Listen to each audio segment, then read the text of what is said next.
Tout à l'heure, j'ouvre Instagram et je vois que le youtubeur français le plus suivi du monde fait une vidéo sur moi, ou du moins sur le propos que j'avais expliqué sur une vidéo, qui était évidemment ultra extrapolé et limite ironique. Je pense qu'il n'y a pas besoin d'être un génie pour comprendre ça. Si t'as plus de 18 ans et que t'as pas de supercar ou que t'es pas multimillionnaire, t'es un loser. Je ne suis pas du tout d'accord avec lui. D'ailleurs, entre nous, c'est souvent des voitures louées ou des gens qui ont quitté la France. Beaucoup trouvent leur voie à 25, 40, 55 ans. Oui, il faut être motivé à réussir dans la vie, mais ne vous mettez pas la pression car ça peut donner tout l'inverse. Je le rappelle, vous n'êtes pas en retard. L'idée principale qu'il défend dans cette vidéo, c'est que chacun avance à son rythme.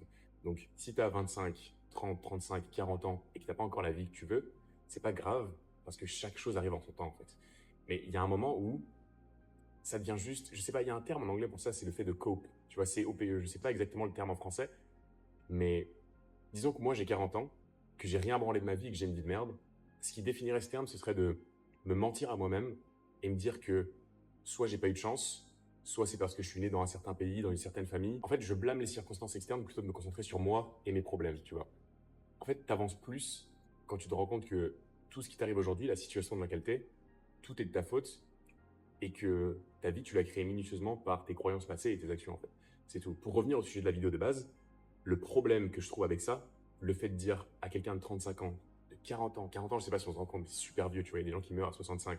Ça veut dire que tu as fait 2 tiers pratiquement. Enfin bref. Le problème dans ça, je trouve, c'est que t'aides personne. Si demain je change mon discours et que je dis, les gars, si vous avez 25, 30 ans et que vous avez une vie de merde, que vous gagnez 1500 balles et que vous n'êtes pas du tout OK avec ça, que c'est pas quelque chose qui vous rend heureux, c'est pas grave. C'est pas grave. Vous avez le temps. Chaque chose arrive en son temps dans tous les cas. Vous pressez pas, c'est OK. C'est normal de pas avoir ces situations de rêve à 25, 30 ans. Si je dis ça et que c'est votre situation, vous allez plus m'apprécier que si je vous dis, les gars, vous êtes en retard, qu'est-ce que vous branlez en fait? Vous n'avez pas essayé. Les 5 dernières années, vous avez eu le temps de faire quelque chose et vous l'avez pas fait. Je parle tout le temps d'urgence. Je dis tout le temps que quand vous êtes jeune, vous avez très peu de responsabilités. Vous avez normalement du temps libre et qu'en fait, c'est pas quelque chose qui s'améliore avec le temps. Tu vois, aujourd'hui, si tu es en études, que tu rentres chez toi et que tu as du temps libre, bah, bosse sur quelque chose. En fait, je pense pas que les gens qui ont 35, 40 ans, qui pensent à leurs années d'études et qui n'ont pas la vie aujourd'hui qu'ils veulent, se disent ah heureusement que je suis sorti. Je pense pas, et j'ai déjà entendu ça, tu vois, mes parents ou des potes de parents qui disent ah putain on s'est bien amusé quand on était jeune, mais je veux la vie d'aucune de ces personnes, donc qu'est-ce qu'on fait maintenant? Est-ce qu'on juste crée des souvenirs à partir de soirées et d'alcool où tu te sens même pas bien le lendemain? Je pense pas que ça vaut le coup, hein. Je pense que c'est une bonne idée, une bonne stratégie si tu veux faire le maximum de ta vie et atteindre des choses qui sont vues comme extraordinaires, qui sortent du commun, de sacrifier ta jeunesse, de, je sais pas, moi j'ai commencé à le prendre à l'extrême à partir de, disons, 17, 18 ans. Là j'en ai 22. Et tu vois, là aujourd'hui j'ai des choses que des gens de 50 ans toucheront jamais de leur vie en fait. Alors, il y a des échelles, évidemment. Il y a des gens qui me regardent comme leur petit, tu vois. Moi j'ai 22 ans, j'ai fait quelques millions, je m'en sors bien. Mais voilà, il y a des échelles encore une fois. Genre là, moi je suis là, il y a un mec qui est là et qui se fout de ma gueule. C'est toujours pareil. Mais aujourd'hui, je suis dans une situation ultra privilégiée, ultra confortable, entre guillemets, où j'ai du cash flow. Je suis en mesure d'investir dans des actifs pour prendre soin de mon futur.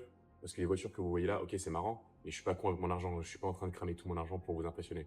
Ça, c'est un truc que les gens qui vont regarder du long form sur YouTube vont comprendre. Mais forcément, quand t'as un random qui me voit pour la première fois sur une vidéo de Thibaut InShape où je dis si t'es pas multimillionnaire à 18 ans, t'es un loser. Voilà, ça va passer un peu au-dessus. Je sais pas si quand il a vu ma vidéo, il l'a vraiment pris premier degré. Si c'est le cas, ce serait vraiment un raisonnement de mongol. Mais si vous allez voir ses commentaires sur son Instagram, sur TikTok, c'est rempli de losers qui veulent justifier leur vie de merde par le fait qu'ils aient le temps. Je vous jure, c'est tout le temps la même chose. Et c'est la même chose depuis que je monte des trucs sur Internet depuis 2 ans, tu vois. Tous les gens qui ont une vie moyenne, qui sont pas satisfaits de la vie qu'ils ont, ils le savent, tu vois. Ils savent que quand ils se regardent dans le miroir le soir, putain, j'aurais pu faire plus. Putain, il y a un mec de 18 piges qui a plus d'argent que moi alors que j'en ai 35. Et plutôt que de se prendre cette claque, ils préfèrent se convaincre que c'est faux, de se convaincre que c'est pas possible pour eux, qu'ils ont eu de la chance et que leur vie est normale et qu'ils sont destinés à ça. Et en fait, à un certain stade, tu continues à te mentir à toi-même comme ça, tu commences par y croire. Et du coup, tu fermes les yeux à toutes les opportunités qui t'entourent. Moi, il y a 2 ans, si j'avais été trop fermé d'esprit pour croire que l'OFM ça marchait, par exemple, j'aurais pas généré 8 chiffres avec mon agence. Mais quand j'ai vu un mec qui m'a dit, regarde mec, j'ai fait 34 CA et que je faisais du dropshipping, je fais 2-3 cas par mois, je me suis dit, sérieux? Ok, montre. Il m'a montré ses stats, j'y ai cru, j'ai commencé le lendemain. J'ai généré énormément d'argent avec ça. Et ça se trouve, si j'avais pas été le type de personne qui aurait pu être réceptive à ce genre de message, à ce genre d'opportunité, j'aurais rien fait. Et là, je serais juste en train de bosser, je sais pas où. Mais c'est super intéressant à regarder. Allez voir sa vidéo, regardez les commentaires. 95%, c'est des losers qui ont une vie de merde. Cliquez sur leur photo de profil, c'est des darons de 35 ans qui ont...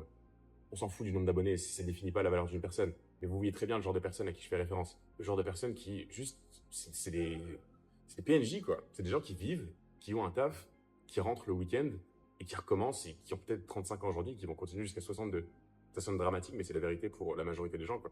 L'idée générale, si vous devez retenir un truc de ça et que vous êtes assez ouvert d'esprit pour le comprendre, acceptez la claque de la réalité qu'il y a des gens qui réussissent beaucoup plus que vous, qui sont peut-être plus jeunes que vous, qui ont eu un pire départ, plutôt que d'essayer de vous bercer avec des mensonges réconfortants. Parce que c'est plus simple à accepter, en fait.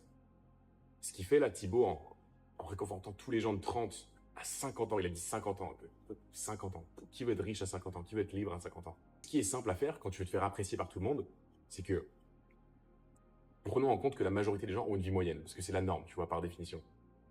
Si tu prends tous ces gens-là, qui sont pas fiers de la vie qu'ils ont, tu vois, c'est pas des gens qui sont fiers. Tu fais quoi dans ta vie? Ah, bah, je suis caissier ici. Ah, bah, je travaille dans un magasin, je fais de la vente. C'est pas un truc, enfin, si tu dis que t'es passionné de ça, tu mens. C'est pas possible. T'as d'autres trucs en tête, tu les as juste abandonnés, en vrai. Si tu veux te faire apprécier par tous ces gens-là, tu leur dis, c'est normal.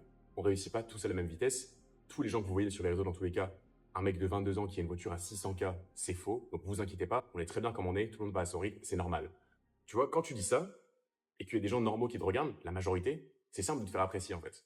Mais moi, je suis là pour briser ce truc de merde et vous dire que si vous êtes jeune, que vous avez de l'ambition, que vous voulez faire quelque chose de votre vie, en fait, c'est possible. Uniquement si vous le prenez avec urgence. Parce que je l'ai dit plusieurs fois, moi, quand j'avais 18, 19 ans, je me disais, mec, j'ai pas le temps, je pétais un plomb.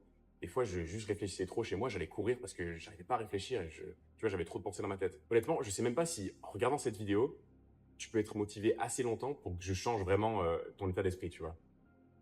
Moi, ce qui faisait que je me suis bougé le cul rapidement, c'est que j'étais tellement pas satisfait avec ma situation. Tu vois, je me réveillais, j'avais le seum, mec. Tu vois, ça me rendait fou.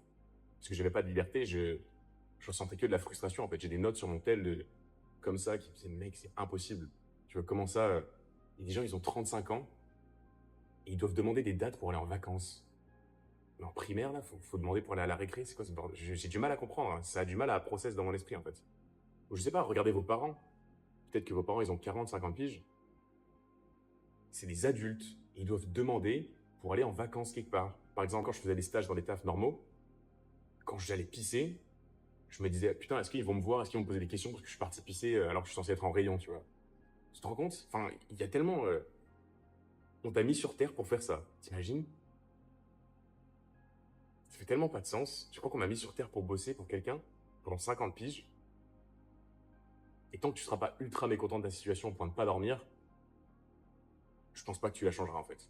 Tu peux te mentir et dire ouais, ma situation elle me saoule, j'ai un taf de merde et tout, faut vraiment que je me bouge. Mais quand il y a un nouveau jeu qui sort, tu joues et t'es juste ok avec l'idée, tu vois. Donc je sais pas si il y a juste un déclic qui vient un jour et tu commences à te bouger le cul, ou s'il faut que tu... En fait, t'as regardé assez de vidéos de motivation, tu vois. Tu peux regarder du David Goggins ou qui tu veux, mais c'est comme si t'étais en train de te branler et que t'étais en train de edge ta motivation comme ça, mais après quand la vidéo elle s'arrête, tu redescends. Moi, ce qui m'a motivé personnellement, c'est de voir que il y a des gens relativement jeunes qui ont une vie de fou. Et j'ai été assez ouvert d'esprit pour me dire que c'est possible et je peux l'avoir aussi. Mais ça m'énervait parce que je ressentais que de la frustration. Je me disais, comment ça, ce mec, il est millionnaire, il est jeune et pas moi. Alors que je sais que je suis autant intelligent que lui au plus. Comment ça, ce mec, un rappeur par exemple. Je regarde des rappeurs aujourd'hui. Écoutez les interviews des rappeurs. La majorité, ils sont ultra débiles et c'est des mecs qui sont multimillionnaires. Si ça te rend pas fou, ça te prend un coup dans l'ego, tu te dis, mec, comment ces gens-là, ils sont libres, ils sont multimillionnaires, ils sont libres à vie. Et moi, j'aurais même pas la chance de faire genre 6 chiffres par mois. C'est pas mal l'ego qui m'a motivé aussi. Pareil, les meufs sur OnlyFans. Comment une meuf de 18-19 ans peut faire des millions par an et moi, je peux pas le faire? C'est impossible. Tu vois, impossible. Juste par ego, je peux pas accepter en fait. Parce que je sais que je suis plus intelligent que cette meuf. C'est pour ça que j'ai commencé l'OFM d'ailleurs. Je me suis dit, les meufs n'ont jamais fait autant d'argent aussi facilement. Et ça reste des meufs. Ça veut dire qu'elles sont feignantes. Ça veut dire qu'elles n'ont pas envie de bosser. Donc si moi je peux arriver avec mon cerveau compétent, faciliter les structures, leur enlever les prises de tête, être la personne qui show up tous les jours pour faire les choses qui doivent être faites quand elles ont la flemme, en fait 100% je vais me faire payer. Pour moi c'est une opportunité qui fait toujours sens aujourd'hui et c'est pour ça que je chiffre encore avec. Tu prends les meufs sur les réseaux sociaux, genre Instagram existe. Une meuf aujourd'hui elle peut se filmer, faire 200 000 vues, funnel des gens sur son OF, mettre des chatters et faire de l'argent. Donc moi, quand je vois par exemple Corinna Kopf, tu vois, c'est une meuf qui en 2021 faisait des mois à 1M, 2M. Moi, je vois une vidéo comme ça, je me dis, cette meuf, il n'y a aucun moyen qu'elle est plus intelligente que moi, donc c'est impossible que je finisse pas millionnaire. Je me rappelle, j'ai des vidéos sur mon tel, j'étais à Paris, j'allais marcher parce que je réfléchissais, et je voyais des voitures, je sais pas, je voyais une meuf dans une Porsche. Et ça me rend ouf. Je me dis, mec, j'ai pas l'argent pour une Porsche et il y a une meuf qui l'a. Peut-être un peu misogyne, peu importe. Un homme, ça aurait été pareil, parce que je me sens pas moins intelligent qu'un mec random. Mais je pense qu'il y a un switch qui se fait, où genre t'as 14-15 ans, tu vois une Lambo passer, tu dis, ah, c'est une Lambo, c'est drôle. Il y a un moment où c'est plus drôle. Parce que tu te rends compte que ce mec a une Lambo, comment il a fait, et que toi, tu peux pas l'avoir. Tu vois, il y a un moment où ça ruine juste ta journée, en fait. Et tu commences à réfléchir, tu te dis, comment c'est possible que mes parents, s'ils devaient acheter une Lambo, ils devraient bosser 15 piges et ne rien dépenser. Et ce mec-là, il est jeune, il en a une. Et pour revenir à l'idée des mensonges réconfortants, qui était le point de base de la vidéo de Thibaut, c'est comme si je te dis, l'argent rend pas heureux, t'inquiète. Et que t'en as pas, et que tu sais que ça va faire mal d'atteindre de l'argent, du coup, tu préfères te dire, ok, t'as raison. Et tu vas être en paix avec cette idée-là. Mais en fait, regarde, si je te donne 10 M maintenant, tu les veux ou pas? Ah oui. Donc tu sais que ta vie serait mieux avec 10 M. Ta vie serait mieux comment? Avec l'argent que tu as actuellement ou avec 10 millions sur ton compte? Ok, tu prends les 10 millions. Mais en fait, quand tu arrêtes de rêver et que tu te rends compte qu'il va falloir bosser pour avoir 10 M, bah, tu te rends compte que le chemin, il est pas agréable. Tu te rends compte que tu vas perdre du sommeil, que tu vas peut-être perdre des gens, tu vas peut-être perdre de l'argent pendant le process, ça va être super chiant, tu vois. Ça va être de l'inconfort tous les jours. Donc en fait, plutôt que d'avoir les couilles de prendre le chemin, et à la fin, atteindre ces 10 M, tu préfères te convaincre que c'est faux, comme ça, t'as même pas à bosser. Et c'est plus simple. Ouais, c'est plus simple, t'as pas besoin de bosser, et t'essayes de te convaincre que c'est normal si t'as pas la vie que tu veux, parce que dans tous les cas, c'était trop dur ou c'était pas possible. Tant que tu fais pas la paix avec l'inconfort, avec l'idée de pas être confortable tous les jours, en fait, personne grandit dans le confort. Ça n'existe pas. Personne. Si tu veux quelque chose qui est difficile à obtenir, qui a de la valeur, sinon ça n'en aurait pas, t'es obligé de passer par de l'inconfort. C'est comme ça que toutes les personnes progressent. En vrai, j'ai plein de choses à dire par rapport à ça. Je sais pas si vous aimez bien les vidéos comme ça où juste je parle, je pose mon tel, il n'y a pas de musique, il n'y a pas d'édit. Je dis ce qui me passe par la tête. Là, j'avais pas de texte ou quoi. C'est juste, on a fait une vidéo sur moi, ça m'a fait rire. Je me suis dit, vas-y, je vais parler de ça. Mettez en commentaire si vous voulez des idées de vidéos. Je pourrais en parler comme ça pendant 10-15 minutes. Tout ça pour dire que si t'as une vision en tête, tu vois, tu te réveilles le matin, tu sais que ta vie pourrait être mieux. C'est un truc qui va pas te quitter. Ça va rester dans ta tête toute ta vie si tu fais rien. Ce que je recommande par rapport à ça, c'est de faire la paix avec l'inconfort qui va te mener au résultat que tu veux. Parce que je sais que c'est plus simple de croire que c'est faux, que c'est pas fait pour toi, que tous les gens qui vendent des trucs sur internet c'est faux. Il y en a beaucoup, mais en vrai, si vous n'êtes pas débile, vous savez, ça se voit qu'effectivement, en fait. Sois assez ouvert d'esprit pour réaliser que c'est possible pour toi. Parce que être millionnaire à 25 ans aujourd'hui, c'est pas une dinguerie. Et tant que tu penses le contraire, tu te rapprocheras pas de ça dans tous les cas. J'ai jamais pensé que c'était une dinguerie d'être millionnaire. Parce que quand tu décomposes le truc, ça fait genre 2000 fois 500. C'est que dalle. Tu peux le faire. Les réseaux sociaux existent. Faut arrêter de mettre ce terme comme un truc de fou. Faut que tu réduises la distance le plus possible entre ta situation et celle que tu veux vraiment. Parce que tant que tu la mets sur un truc comme ça, où genre c'est loin, tu vois, putain, mec, j'ai tellement de taf, bah, tu t'en rapprocheras pas en fait. Tu vas toujours garder cette distance avec ça. Quand tu penses que tu mérites vraiment les choses que tu veux, c'est à ce moment-là que tu les aurais pas avant. Et ça passe par de l'inconfort et savoir que tu fais le taf tous les jours que tu es censé faire.